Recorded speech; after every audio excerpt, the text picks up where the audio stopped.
Samantha Bee, you host Full Frontal, which was nominated for an Emmy last year for writing, but now this year is nominated for 7 when you count both the main show and the Not the White House Correspondents dinner. Yes. What did you think about not just the show getting in this year for Best Variety Series, but also the digital producers were recognized, director Paul Penalino, production designer even John Yeck, all that. I have to tell you, it was really, I mean, it was great last year for sure to be recognized even a little bit, but this year I just felt across the board like everybody got a shout out. You know what I mean? I felt like it made me feel great just to hear the champagne corks popping, outside my office. There were so many people celebrating, and I feel like people really appreciated having, people really appreciated observably having others appreciate their work. And so it was really gratifying. It has been really lovely. And we're just so excited to go. We're just so excited to go and have a great big party. I know late night TV and variety TV in general, part of the reason it's kind of a big deal is that it's been so male dominated for so long. Amy Schumer did win the Emmy in the sketch category a couple of years ago, but Full Frontal would be the only other female-led variety show to win Best Variety Series since I think it was Tracy Ullman's Tracy Takes On 20 years ago. What do you think what would you think about being able to potentially join that company? I mean, I know it's such a cliche, it's such a silly cliche, but just to be nominated, I feel like by being nominated, we actually won. So it would be amazing, but I'm not really seeing the actual victory as the victory. I saw the nomination as the victory. And like I said, we are all going out, and it's just such a big, fun, like, field trip for all of us. So I'm just so excited to bring everybody, whether we win or not. I know it really is. It sounds so dumb, but I actually really, that's not my driving force. I'm just happy to be able to gather up all these amazing people and go celebrate for a weekend. When you started the show in 2016, it was during the Donald Trump presidential campaign, and now you're covering his presidency. And the show airs once a week. Are we all covering it?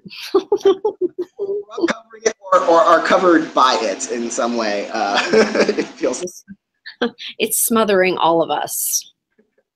All covered in a thin veneer of this presidency. And this show airs once a week, though, and in any one given week under this presidency has just been so chaotic and scandal-filled. The relentlessness of the news cycle made it more challenging to decide what to focus each show around. We've only got a half hour.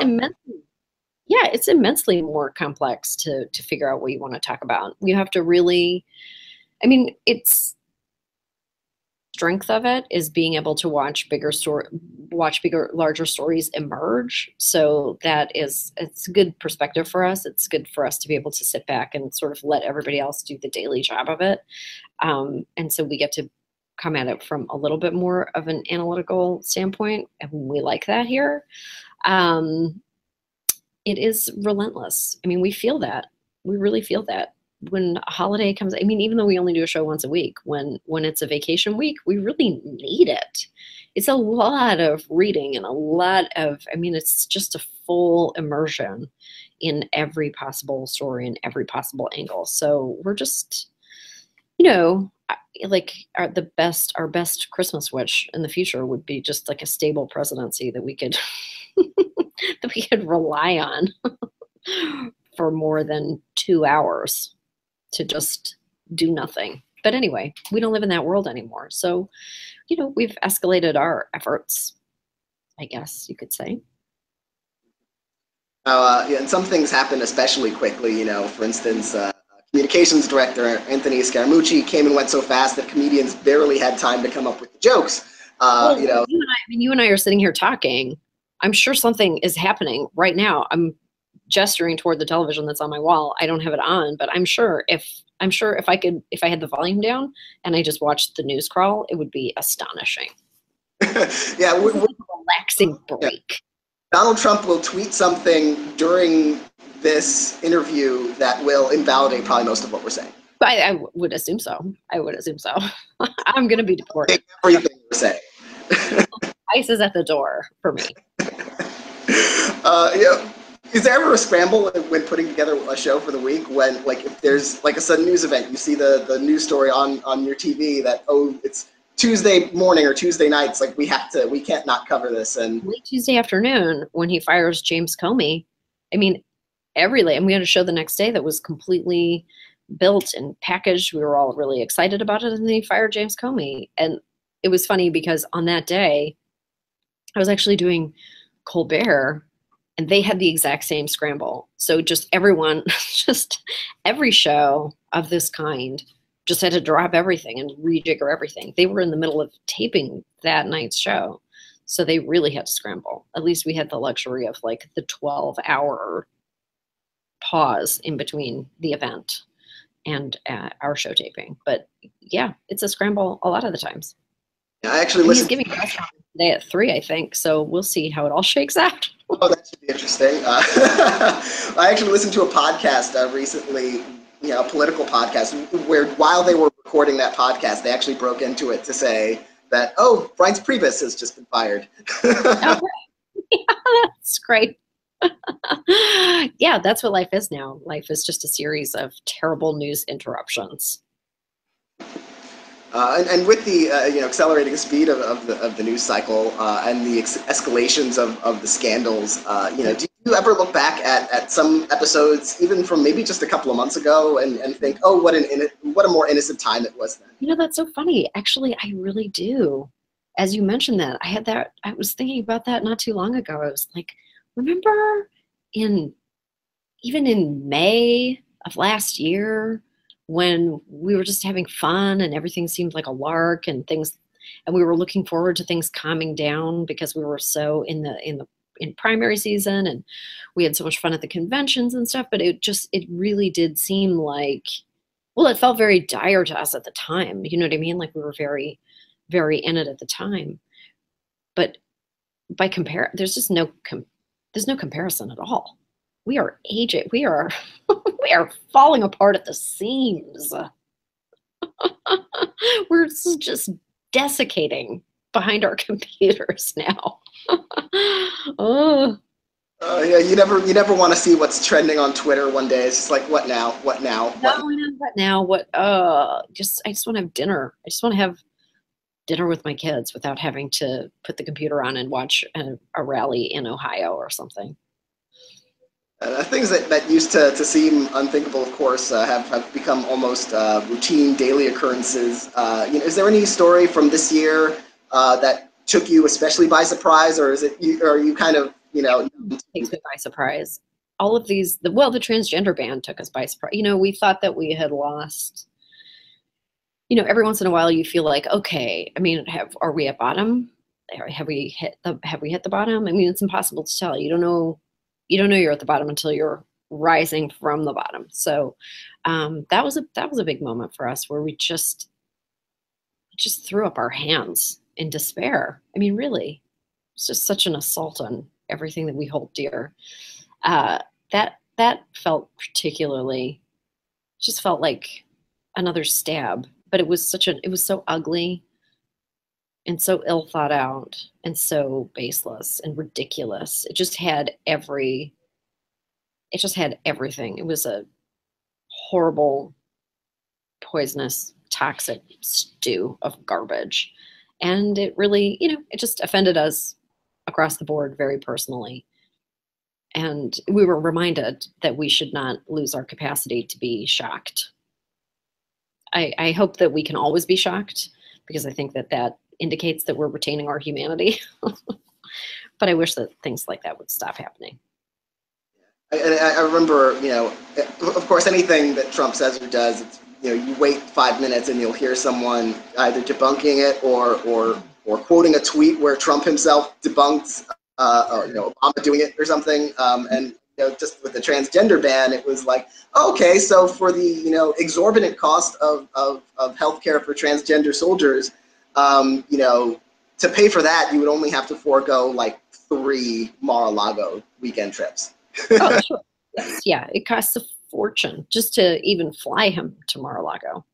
Costs like, I think between $400,000 and $600,000 one way, maybe. I'm not sure. I shouldn't throw around statistics, but it's a very, I mean, it's a very high cost that we just keep paying. Is after Trump won the election, it seems kind of dire. But in hindsight, looking back on the first few months, has this presidency gone better than you expected, worse than you expected, or about the same level as you thought we would? So much worse.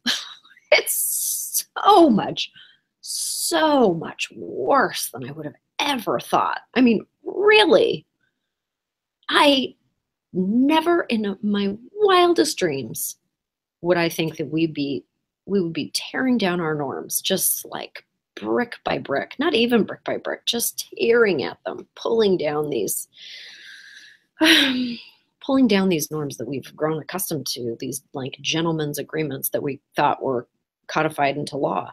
It is appalling.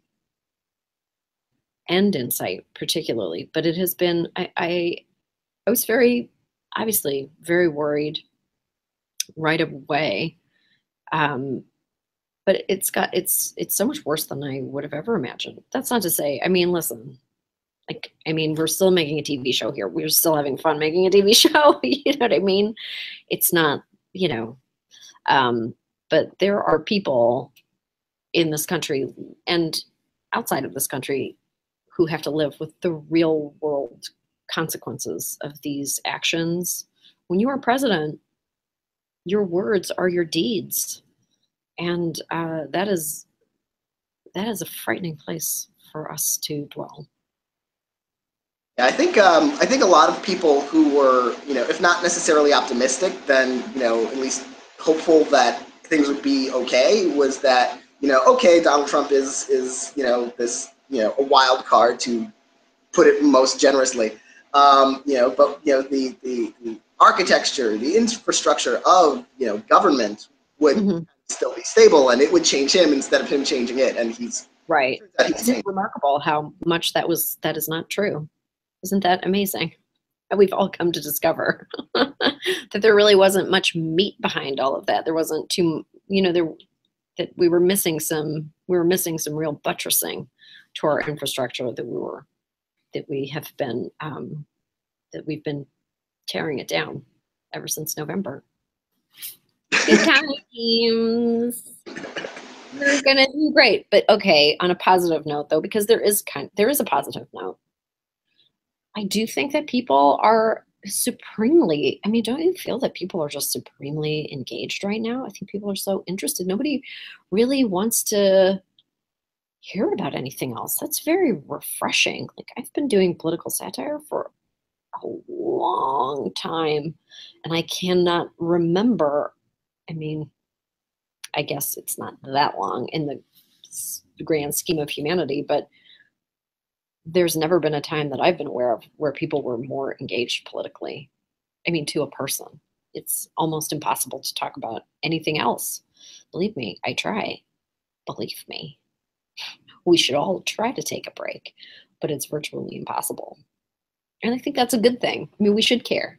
We need to care. And I think people are caring more than ever. People are they're waking up to the importance. I mean, I hope that people vote, but I think are waking up to kind of the fragility of things, which is a good thing. One of the aspects of staying informed is trying to kind of curate a diet of content, of sources, of reliable information in this age of quote unquote fake news, and then the actual fake news. Is it tricky to separate what's real from the BS in terms of researching for the show? Has vetting information gotten more challenging, or is it pretty? Do you have enough experience to basically separate the wheat from the chaff, and it's fairly? We can separate the wheat from the chaff. I mean, our research team here at the show is unbelievable. I mean, they are not messing around. They're all journalists, like actual journalists. So they know how to source material. They know who's reliable. They know who's not. I mean, we all kind of do in our DNA, but everyone here really has their, we have our eye on the ball for sure. For sure. We have fact checker, you know, our fact checking is rigorous. We hold ourselves up to very high standards because you don't want to make, you don't want to err. You don't want to make a mistake. Not to say that we won't ever make a mistake. I'm certain that we will, but we try with all of our might to be on the correct side of everything. And the right side of history as well. That's also very helpful. Several of the show's nominations this year, are for the Not the White House Correspondents' Dinner, including Best Variety Special for that, and it also raised money to, for the Committee to Protect Journalists. Where did the idea to come from to do that kind of alternative Correspondents' Dinner? Well, it was myself and Joe Miller and Allison Camilla. We were sitting in my office, and Newt Gingrich had said something about how he felt like the White House press corps was an anachronism and President Trump should consider just abolishing it, or, just like completely vanquishing it. And so we were just sitting there talking about it, just kind of it was a really pretty casual conversation. And then almost simultaneously we thought, well, is the dinner going to happen? Like, what's going to happen in April? Is the dinner happening? Do you think he'll show up to the dinner? Would he consent to be roasted? I mean, the whole, so many people theorized that the moment he decided to run for president was at that dinner when Obama made a joke about him. So would he even attend? And then we thought, again, simultaneously, we should just have our own. We should just have our own. We should do a proper roast. We should just have fun. We should have a dinner. We should celebrate great journalism. Just in case it doesn't happen. And it brought us so much joy, right? In a time kind of late November when we were feeling really blue. We were really feeling, and so we put it on the calendar. TBS was really into it. We put it on the calendar to happen on the same night. We didn't know if the dinner would go forward or not. And then once we started planning it, it took on a life of its own. And then it just became like we got a larger venue, and it became more of a thing than we started out thinking it would ever be. At first we thought we just rented a hotel ballroom and we thought it would be, 200 people, and it ended up being 10 times as big as that. And we loved it so much. It was so much fun. We had such a good time. It is important for us to get excited about things, because it can really drag you down reading the news all the time. So it is important to see things in the future and think, oh, okay, well, we can have fun doing that. It's going to be hard work. It's going to be, it's going to take all systems firing for sure. And we got so much joy out of it. We had such a good time. It really was fun. It really was great. I'm really happy that it got recognized because I loved it. I'm so proud of it. And that event took place at the DAR Constitution Hall, which of course is a much bigger venue than your regular weekly shows. Did it feel significantly different on that kind of stage as opposed to the ones for your regular episodes? It was completely different. I mean, it was 10 times more than 10 times bigger than our regular studio audience. That's not my milieu. That's not my world. I'm not a stand-up. I don't perform in stadiums. You know what I mean? Like, I don't really do that. So it is a very unusual experience for me to step in front of 2,500 people and just start talking with a microphone. So it was like a very powerful feeling. I loved it. It was fun. It's not something I would want to do every day, but I found it really moving. I actually found it was kind of emotional because, when you're planning it's so silly, but when you're planning a party, you're always like, will people come to my party? And then just people really showed up for it. And people were really excited. And it was very emotionally gratifying for me to have people show up like that with so much enthusiasm. It was great. I love our audience. I really do. I really do. And you had Allison Janney introduce that special as press secretary and a nod to her role in the West Wing, of course. And it seemed like such an ideal, no-brainer way in hindsight to set the tone for that event. How was it getting on board for that? Pardon? How was it getting her on board for that? She was on board almost right away. One of our producers, Elena Harkin, reached out to her and asked her if she'd be willing to participate, and she pretty much said yes. She pretty much said yes right away, and then we just built the whole shoot around her schedule and around her because she was shooting at the same time, so she was really generous with her time, and I loved that. I was so happy that she said yes. A lot of great people said yes to us. I mean, it was, oh, here, I'm getting a hot tea. I'm going to sip a tea while I talk to you.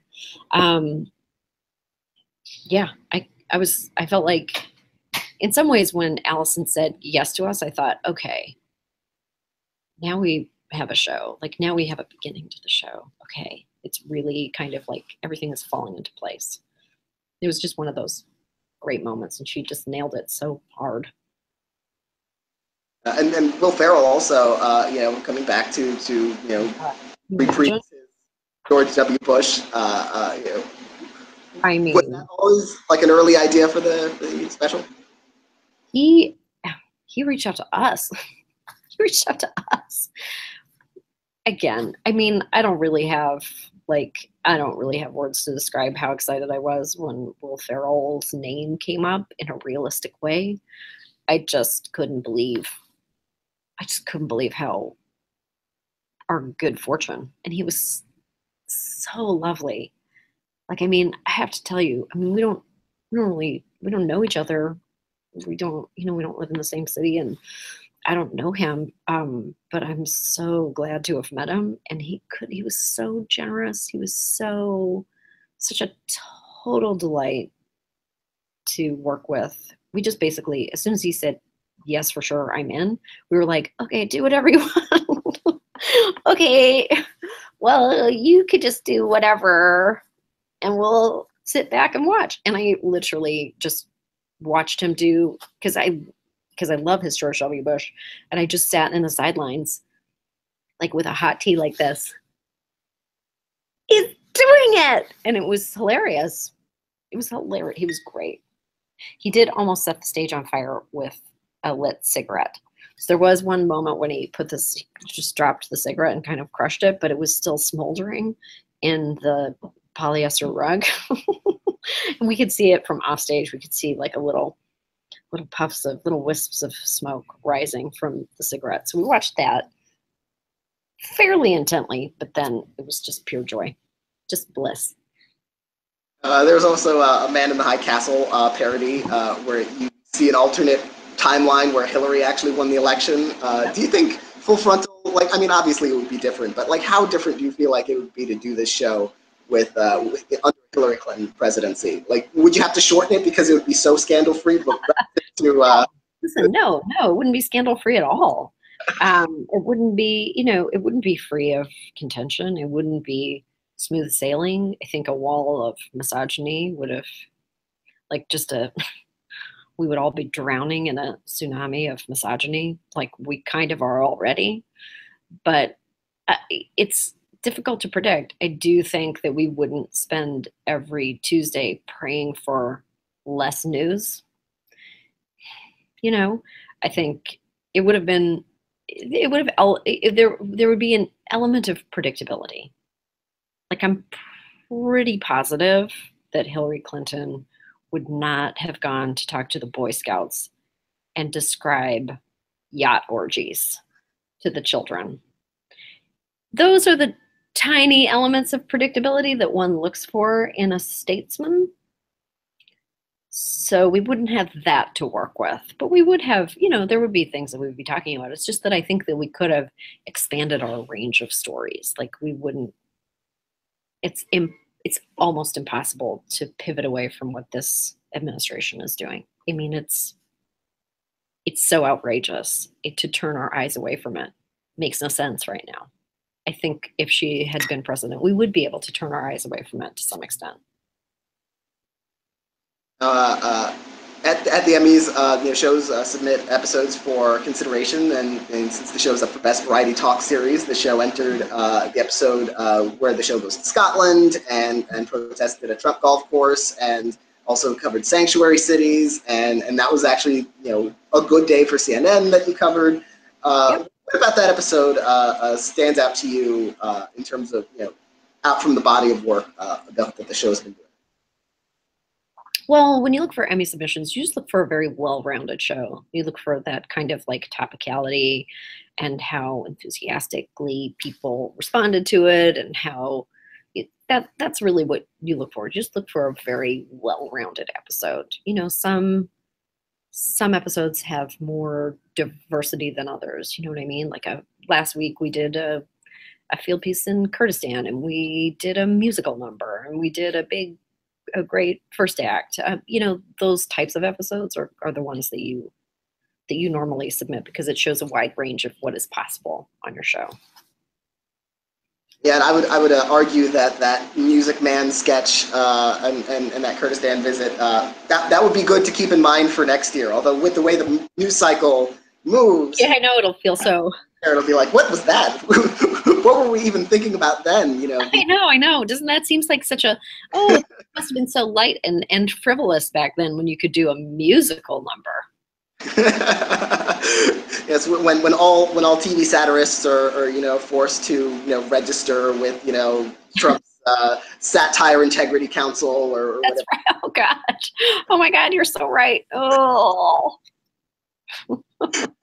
Well, on that really light, positive note, I want to congratulate you again on the Emmy nominations and on the continued success of the show. And thank you so much for talking to me today. Thank you. It's always a pleasure talking to you. I'll see you later. Thank you.